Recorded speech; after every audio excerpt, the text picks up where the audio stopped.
الفينال. نتمنى من الله عز وجل أن تكون الفرحة فرحتين، وأن نكون متوجين لما لا بكأس العالم. فهنيئا لنا وهنيئا الشعب المغربي بهذا الصعود. باي باي البرتغال، باي باي إسبانيا، باي باي الكل. المغرب ما زال موجود.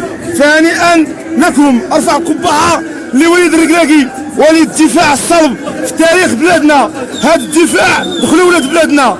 صوب كذلك منتوج الكروي للنخبة الوطنية، فشفتم مستواهم فلا داعي ولا خوف.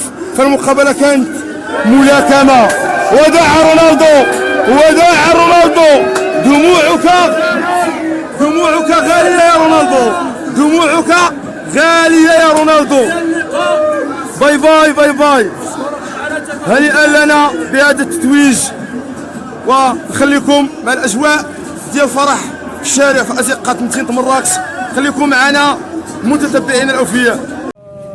اول حاجه كنشكر الجمهور المغربي بسبب المنتخب الوطني المغربي وناس لافو. كنشكروا الجامعه حتى هي ولرجات هذه الجامعه الحمد لله طورت الكره المغربيه، وكنتمنى من الله التوفيق ان شاء الله المباريات القادمه والمزيد مع العطاء ان شاء الله.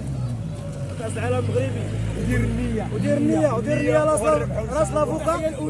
راس لافوكا عظم ديالو قاسح اللي جايه كلها صافي.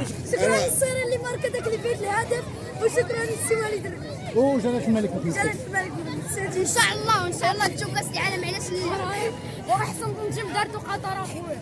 وشكرا لوالد الركراكي ونعم تحيه راس لافوكا. الحمد الفرحه فرحتينا واخا تكرفسنا كاع داك التعصاب والمهارات داك ديال الهوات شي حاجه بزاف. دموع كما كنقول كاع الدموع، ولكن الحمد لله اخيرا حققنا داك المبتغى.